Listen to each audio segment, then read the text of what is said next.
Hello, everyone. We're back. Welcome. The last couple weeks, you had the illustrious Crazy Carl. That was good. You like Illustrious. that? That's Illustrious fun. Crazy Carl and Pastor Josh here. And now I am back in the saddle. I'm back from Israel. And man, it's been a good time. Oh man, yeah, you just got back, and so before we start and do anything, I want to know, what are your first thoughts? You could just first thoughts off the top of your head. First thoughts. Okay, first thoughts as far as Jerusalem itself. Jerusalem is so much bigger and smaller than I thought it would be. So it's like there's so much. I mean, just so much layers and layers and layers and layers, and just packed it together. We went to the city of David excavation site, and literally every landing you go down, you go back 1,000 years. Cool. So it was like you could actually see time go. It was just that was pretty cool. So, but yeah, I mean, just looking out at the Mount of Olives at Jerusalem, you could just see how much there was just so much there. Just everything. But at the same time, everything in Israel is like so close together. So like when we think about Jesus traveling somewhere, we think, well, he's going over to Ohio for us. Like he's going to go Yeah. over down to Texas or something. No, I mean, like he's just going over a hop, skip, and a jump. I mean, it's like you can see the Garden of Gethsemane and the Mount of Olives and the temple. You can like see everything, Caiaphas's house, and all that stuff at the end in the Passion Week. That's all within walking distance of each other. Oh, so cool. So that was kind of cool, and the fact that there's just so much there. Like you know it, and I've seen pictures. I've heard people talk about it for years, but be able to go there and see it kind of just puts it all together. So that was pretty cool. So. Oh, that is so cool. And actually, we'll have another video talking a little more about Israel, but you're spending a special night. Yes. So right, coming up. A little teaser, December 7th at 6 o'clock. We're kind of like a little potluck, and we're going to have Pastor Wade's highlights to Israel. I don't know how we're going to do Nice. that. We need to come up with a good title for that. So, Workshop it. we need to like cut this video and have like a big bam, bam, bam. Good. Maybe Carl can. Crazy Carl. Crazy Carl put it together for us. So, so that's happening December 7th. I'm gonna go through like all my pictures. Like I put some stuff on Instagram and Facebook, which you can go back and look at if you want to. Just kind of some of my daily journeys. But I didn't even put up all the pictures. And some pictures I just didn't feel like I could put on social media. I mean, there were just some really sobering pictures. And so come Sunday night, December 7th, and you'll see some of those really cool pictures. Wow. I'm probably speaking for most Christians to say that you went on, the trip of a lifetime. Yeah. However you view Israel Yep. and things over there, you read about these locations in the Bible. Yep. So to see them come alive is just mind-blowing. It's incredible. And so on that note, I'd love to ask you just a couple questions. Okay. In regards to Israel. Okay. And maybe you can shed some light. How's that sound? Yeah, awesome. Let's do it. All right. And if you have questions related to, literally anything, but Israel specifically, let us know, and we'll be able to hopefully address them in either a follow-up video or even maybe on Sunday. Yep. Or come in person. Yep. And before we get to that question, I have to give a shout out because Corey Graham watched the video. Hey. And he was commenting about my Holy Groove AI generated bluegrass. And I just want to let you know, Corey, that's real. That's not AI. It was real stuff. So Holy Groove, I'm still listening to it, by the way, still jamming to it, but it's real. Okay. It is real. Now, from the outside of a car, when it's bumping, it does kind of sound like Old MacDonald. But it does, Okay, all right. that was good. I like that. That was good. All right. So questions, hit me up, send me a question, comment, put something in the comments below, send us a text, email, or hey, catch us on a Sunday, and we'll add it to the list. So. Yeah. Sounds good. Great. So the first is just pretty general question. Okay. How should the church look at Israel? Wow, that is a good question, and that is like the question of the day. Like right now, that's probably like a really inflammatory question. Yeah, very polarizing. Everybody has a thought on it. So I'm going to tell you how I'm approaching Israel, and maybe help you maybe frame it as well. So when we look at the Bible, and especially like at the Old Testament law, one way that we've kind of frameworked it so we can understand it is looking at the Old Testament law as a civil law, a moral law, and a religious law. Right. And sometimes those things coalesce, and sometimes they're distinct from each other, right? Your type of clothing doesn't necessarily make you, Yeah, unclean or whatever. unceremonious, Yeah. right, So there's some cultural issues and stuff like that. So there's all those things. So I've actually kind of taken that approach with the way I look at Israel. Oh. For me personally, how I frameworked it, because Israel is just like the city of Jerusalem. There is so much there. It's a tiny little area, and there's just so much packed in it. So religious, or let me break down. So you got religious, civil, and moral, and maybe I'll start with civil. So civil is we're talking about governance, and I would say there is a preponderance of evidence and history to say that Israel exists as a nation. There is a claim on the land through historicity, through just claim. I mean, honestly, since Abraham walked in the land, there's always been Jewish people there. Now, it hasn't always been known as Israel, but there's always been a Jewish presence there. Of course, we'll get into that whole topic maybe later on about, what about Palestine? What about all this stuff? Arab nations. We could talk about that stuff. But as far as just that whole process, as a people group, they have a civil claim. And as an ethnicity, they're Jewish. They're just like there's Arabic and there's, or African or American. There's that ethnic group that's there. So you have that. So we can recognize that and we can relate on that civil level, and then there's the moral one. And so we talk about sometimes Judeo-Christian values. Yep. Judeo meaning the Jewish or Judean, and then of course Christian values. And so we have some shared values because of the law, the Ten Commandments. We have a shared history both as Christians and Jews as far as the moral stuff goes. Now, we don't always agree morally, though, because there is some cultural inflections that come in as far as kosher and stuff like that. I think probably the hardest thing, this is going to sound bad, I apologize, I hope it doesn't offend anybody, but every morning we would have eggs, and in the back of my head, I was going, where's the bacon? Oh. I didn't ever say it. I knew better, but there was a part of me that was really, as an American, I was hankering like that. Hankering for some bacon. Or sausage. Or sausage. Half the stuff. Nothing. Not even turkey sausage.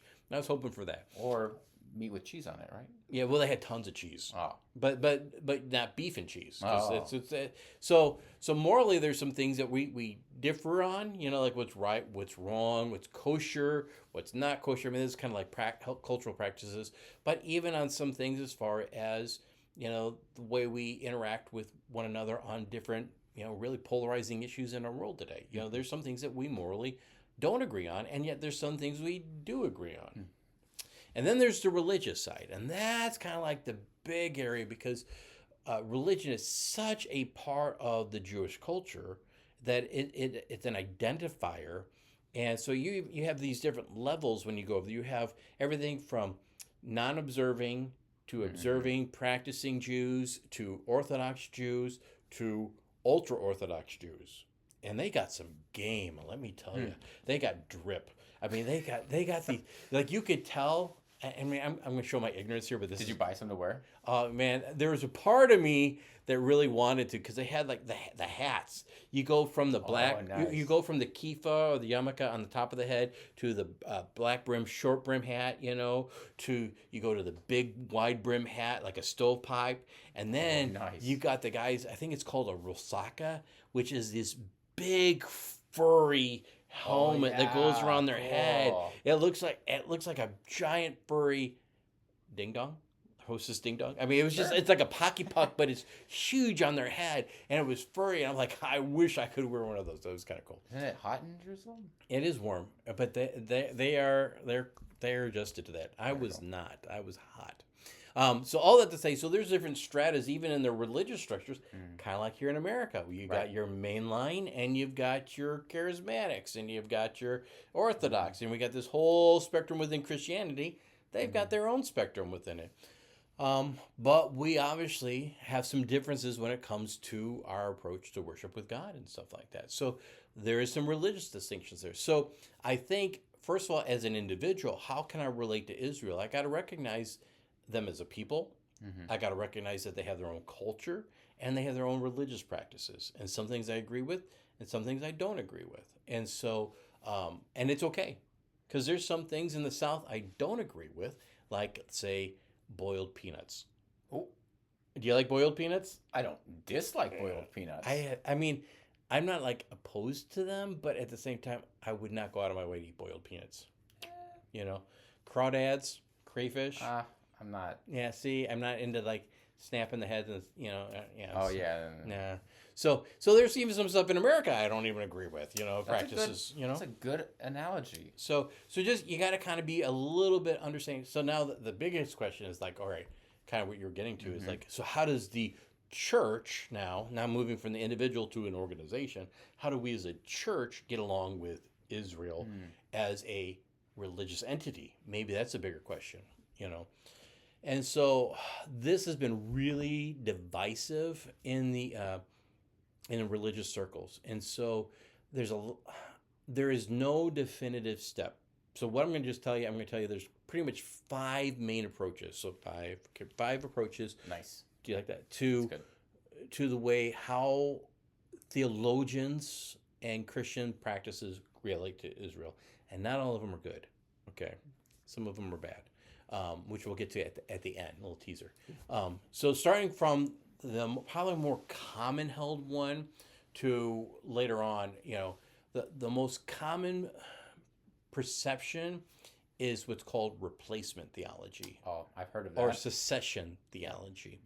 And it's the idea that the church has taken over all of Israel as far as identity and practices and just culture. So now there's no longer Israel as a people group. It is now the church that is the ecclesia. We are now Israel.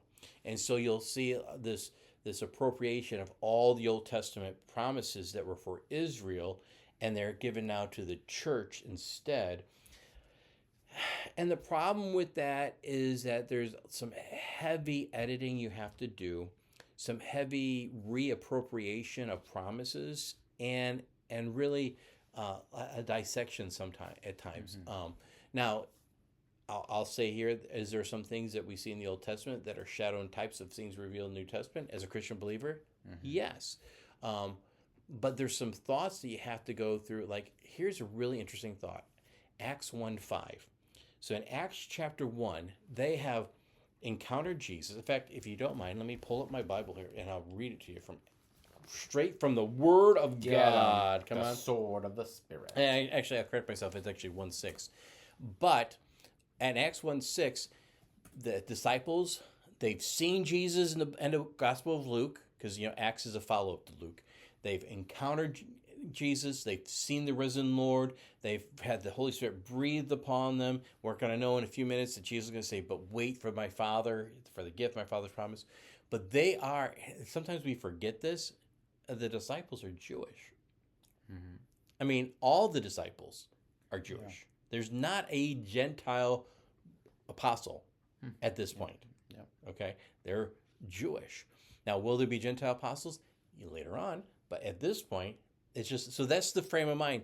And they asked Jesus this question, which I think really deserves us to think about this a little bit. They say in Acts 1:6, so when they met together, they asked him, Lord, are you at this time going to restore the kingdom of Israel? So their thinking at this point is, Jesus, are you going to come and establish your kingdom? Now, that means that there's this thinking, they still have this, we're going to use a big term here, eschatological, this end-time view, that somehow Israel's still in the picture. Now, Jesus says here in the following verses, it's not for you to know the dates or the times that my Father has established. Now, replacement theology says they take Jesus' statement there and says, no, we're not even going to talk about Israel. At that time's over. Here's the new time. But then you're going to have to wrestle with Romans chapter 11. Okay, so allow me, if you will, I'm going to go to Romans chapter 11, and I'm not going to read all of it, okay?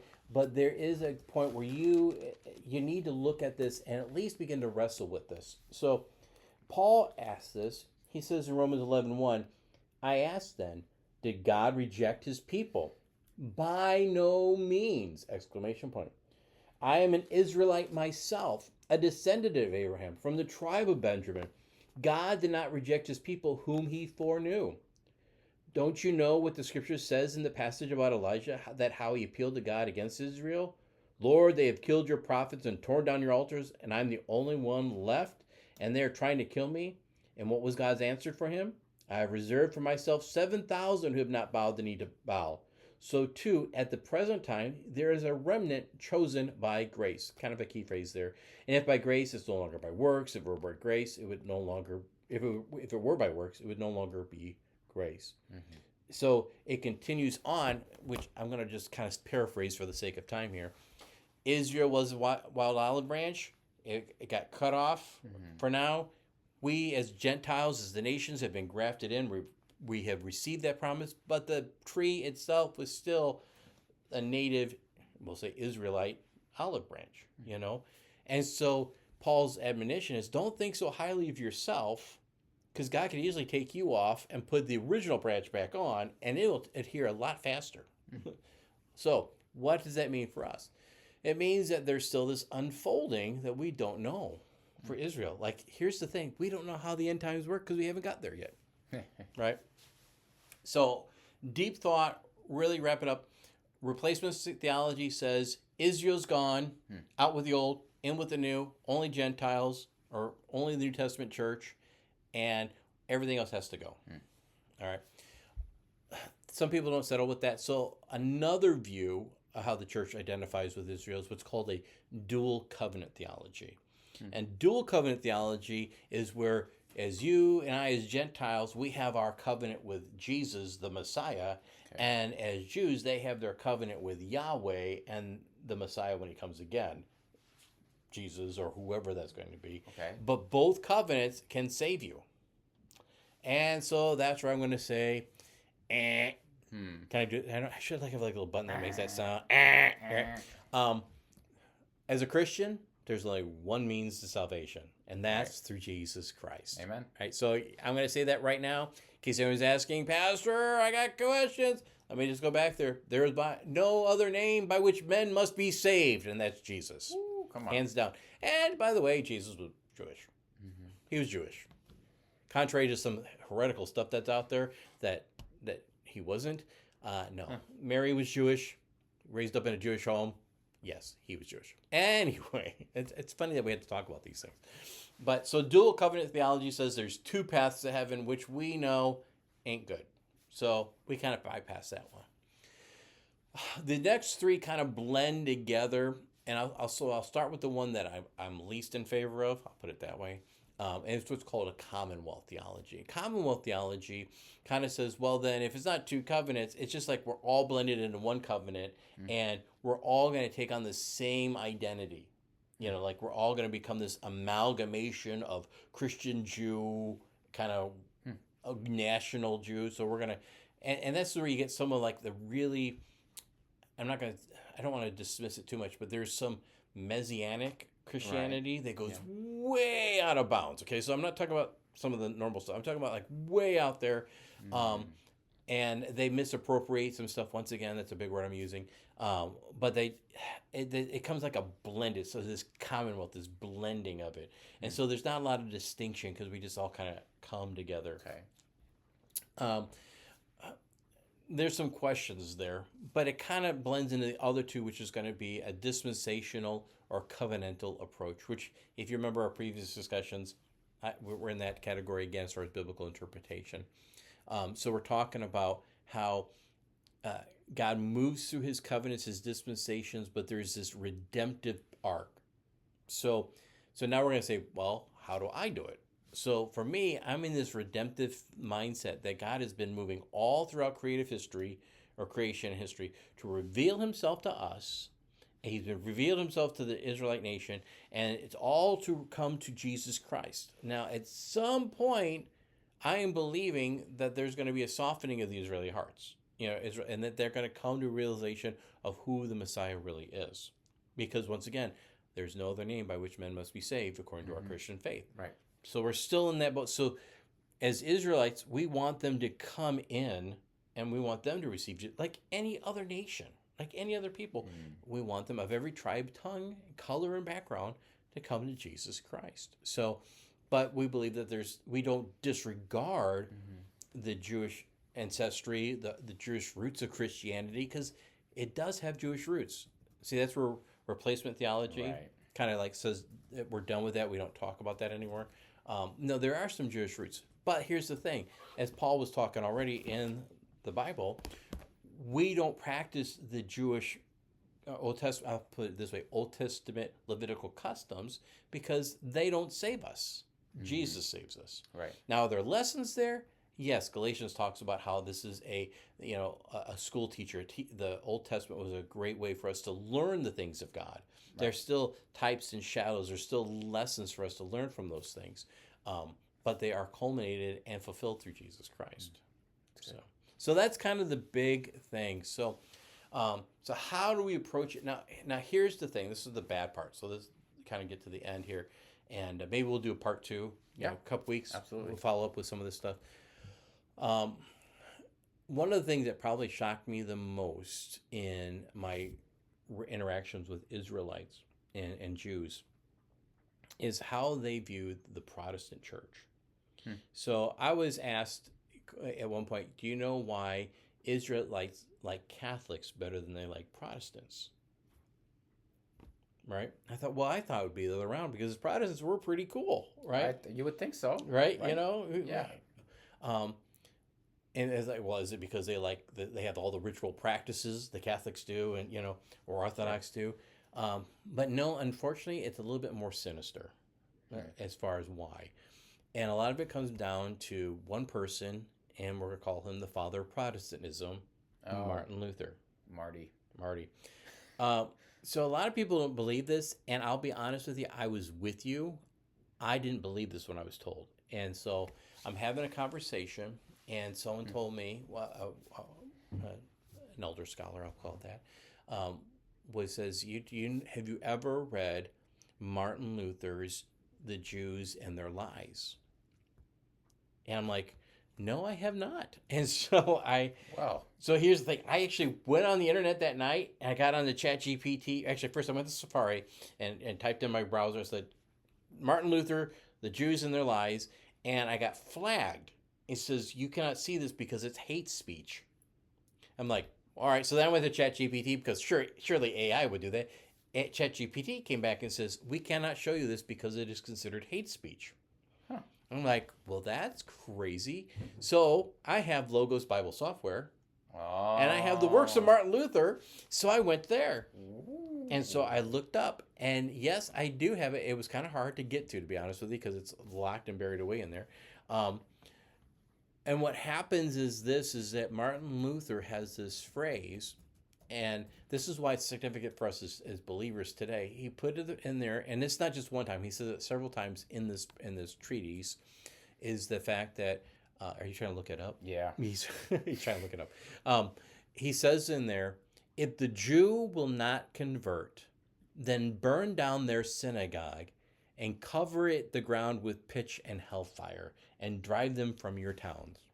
Not Marty. Martin said that. Jeez. Martin Luther. Sheesh. Father of Protestantism said that. So, oh boy. So Don't meet your heroes. he took a very hard stand. I mean, he wrote some good stuff, but that one, I'm going to tell you personally, is off.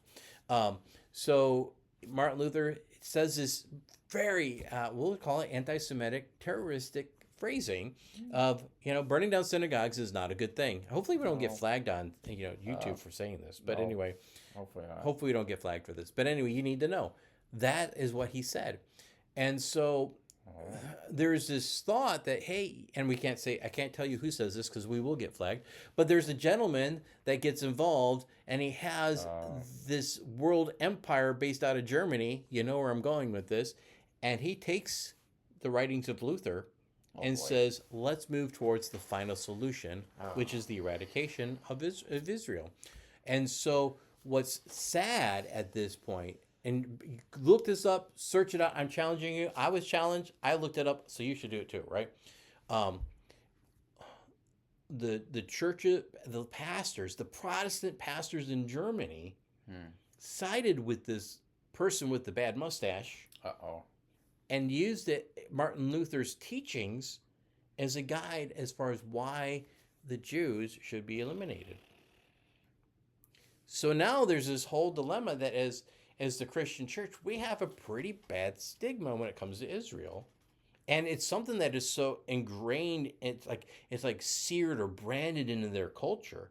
So their concern is, and kind of maybe we'll leave off on this because we're running out of time. Their concern is you'll only be my friend as long as I might convert. But if I don't convert, you're going to burn my house down, or you're going to burn my church down. Wow. People don't even know that's there. Right. But it's so ingrained in their culture because, and they're afraid that nobody stands with them. They're afraid that if we become friends, they're going to have to lose all their Jewish history, and then, in order to become a Christian, which is unfortunate because we do have, as a church culture, Catholicism, general Christianity, we do have a habit, thanks to the British Empire, you tea-loving people. Or tea-hating, depending on how you look at it. This imperial mindset of you got to bend to our ways, right, and practice our practices, or we're going to burn your country down. And it's been done. So is that the Christian model? Yeah, that's a good question. Wow. So that's a lot there. That is a lot. That's very nuanced. I mean, when you ask somebody about Israel, before you even continue, ask what is your definition of Israel? I mean, it could range from anything from political to a location to a bloodline to a religion. I mean, and then even within those is different ways of looking at each one. Yep. There's a distinction for Israelites who are born in the land and those who have made aliyah, which is pilgrimage. They've gone up into Jerusalem, and so you have outsider Israelites moving in and homegrown. So there's a lot of nuances, just like there's in Americans. Are you a Native American or are you one that's immigrated in? Yeah, so. much more complicated than just a one-word answer. I mean, and even if you were to, let's say you saw Israel as your friend, what does Jesus say about friends? And if you see them as your enemies, what does Jesus say about your enemies? Right. So there's still a level of love and things that we're supposed to pour out regardless of your view. Well, I mean, I don't think we have even time for a second question. Maybe we get to do the part 2. Yeah, let's go with part 2 rather than cramming this in there. But that was great. That was awesome. By the time this comes out, we'll still have a little bit of time before that Sunday night event, but we'd love to see you there. And December 7th, 6 o'clock, come. I'll show you a lot of pictures. And maybe we'll just have like a hummus and pita night. Ooh, yeah, that's good. I would say I'd share some dates I brought from Israel, but I've eaten them all. Oh, that's okay. To be expected. I can't imagine. Yeah. Next time though, you have to bring back. I'll have to bring a couple boxes. In customs, just hide them under your shirt. Oh man. No, wait, don't watch this. The dates were really good, I have to say. Oh man. The hummus was really good. It's going to be hard to find real hummus. But you told me something that there's no bagels over there. It was hard to find them. Oh, hard to find them. Yeah, like maybe like the more metropolitan areas like Tel Aviv, they had them. Oh. But Jerusalem, they had this thing called the Jerusalem bagel. And it's long. Imagine just like a Play-Doh thing like this, but it was like this big, right? It's like a big oval, like rope of bagel bread, if you want to call it. And they give you in like a little paper wrapping this hyssop powder. It's hyssop. And so what you do is you rip off a piece of the Jerusalem bagel and you dip it in the hyssop and then you eat it. And it was actually pretty tasty, I have to say. Wow. No cream cheese, but the hyssop, that was pretty good. Just things I wouldn't expect. So cool. Awesome. Well, hey, so questions, thoughts, put them down in the comments below. Hit us up over the week. And December 7th, 6 o'clock, come to church. And we'll do some more in-depth questions. And, if you have questions that night, I'll answer them the best I can. Ooh, put them on the spot. There you go. Make them difficult. But otherwise, stay tuned. Next week, we'll do part 2. Yeah, sounds good. So, all right. Love you, church. We'll talk to you soon. God bless you.